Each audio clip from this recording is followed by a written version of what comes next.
Hey everyone, it's Stephanie from Guiding Force Consulting, and today I wanted to share with you the importance of stewardship and the secrets for success that I've learned in about the 15 years or so that I've been fundraising in the nonprofit world. Stewardship is one of the most important key elements, I believe, to being a successful fundraiser. And I wanted to share some of the things that I've learned to help you take your stewardship to the next level or introduce you to stewardship if this is the first time you're exploring the topic. Before we dive in, I wanted to explain what stewardship is and is not. So, what stewardship is, first, it's usually the most fun activity that fundraisers like to do.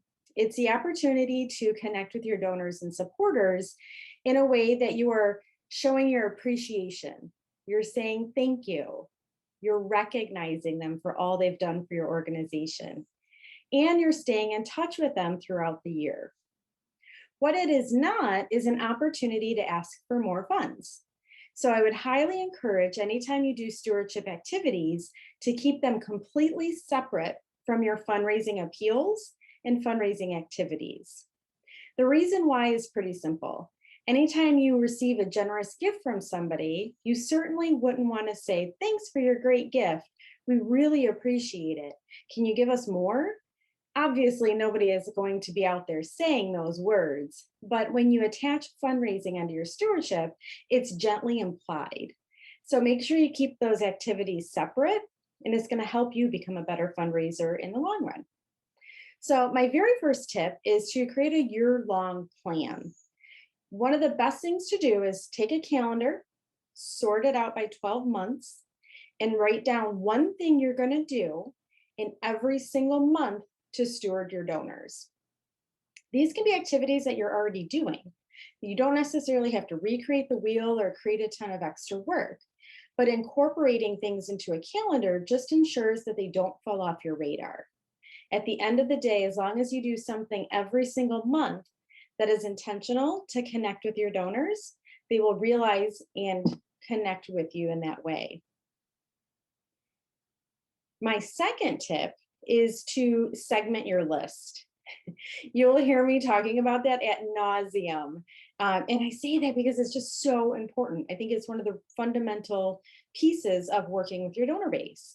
You're not going to spend the same amount of time on somebody that gives a smaller gift as you are somebody that gave a larger gift, or perhaps has a potential to give a larger gift. And I certainly don't mean to minimize those smaller gifts. They're so important to every single organization. But when it comes to picking the time that you have available to spend, you want to adjust your time spent accordingly. So for the individuals that are at the top of the tier for you, whatever that means, give them a little extra time and attention and let them know you really appreciate their support. The third tip that I have is to track all of your activities and take notes. So this is where your CRM database is going to come in handy.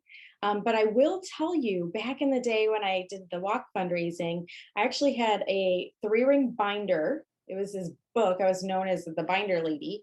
And I had it all sorted out because I segmented my donor list even then. And I would open up the page, make the phone call, take notes right on the page. And I had that book available every single time I picked up the phone, sent an email, was getting ready to meet the person in real life, which we don't do much at these days, as well as getting ready to go see them before the event. So I tracked all of my activities and all of my notes because I wanted it fresh in my mind the next time I connected with them, what our last conversation was. And now you have great tech tools that can make that so much easier, as well as setting reminders for you within your database or your calendar to prompt you that it's time to follow up. The next thing that I can recommend is to track your progress. So if you're putting a lot of time and effort into your stewardship activities, I think it's really important to track the progress of your intentions and your efforts. So if you are really calling people and you're doing personalized communications to them, you're reaching out to ask their opinions and advice, track to see if those actions are showing some sort of improvement in whatever data you're tracking for your organization. Maybe that could be an increase in gifts.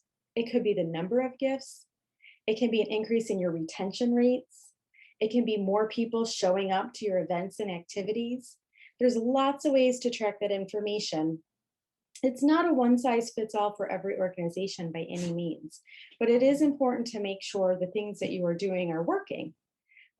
And now I want to leave you with an organization that got stewardship very right. I went to a large breakfast downtown and it was a free breakfast. I was there because one, I definitely cared about the organization, but more importantly, I wanted to see what they were doing from a fundraising perspective. By no means was I spying or secret shopping, but I think it's really important for fundraising professionals to go to and experience other fundraising activities. So while I was there, I listened to the presentation. It was very moving. And at the end of the presentation, I made my donation. I put it in the envelope and I gave it to the team captain at the table. I would say probably within 2 hours of getting back to my office, I received a phone call from the table captain. And mind you, there's about 1,000 people in this room. It was a pretty significant breakfast. But the table captain called me to say, thank you so much for your donation. She referenced some things that we talked about that morning at breakfast and invited me on a tour. That was phenomenal stewardship because she just called to say thank you. She was genuine in that she referenced the things we talked about, and she invited me to engage further with their organization without asking for another gift. So I leave you with that story to just have you think about what can we do as an organization and what can I do as a fundraiser to really offer exceptional stewardship to the people that care so much about the organization and mission that I'm working for. I hope the tip helps you, these 5 tips, and I hope you have a great day fundraising. Take care.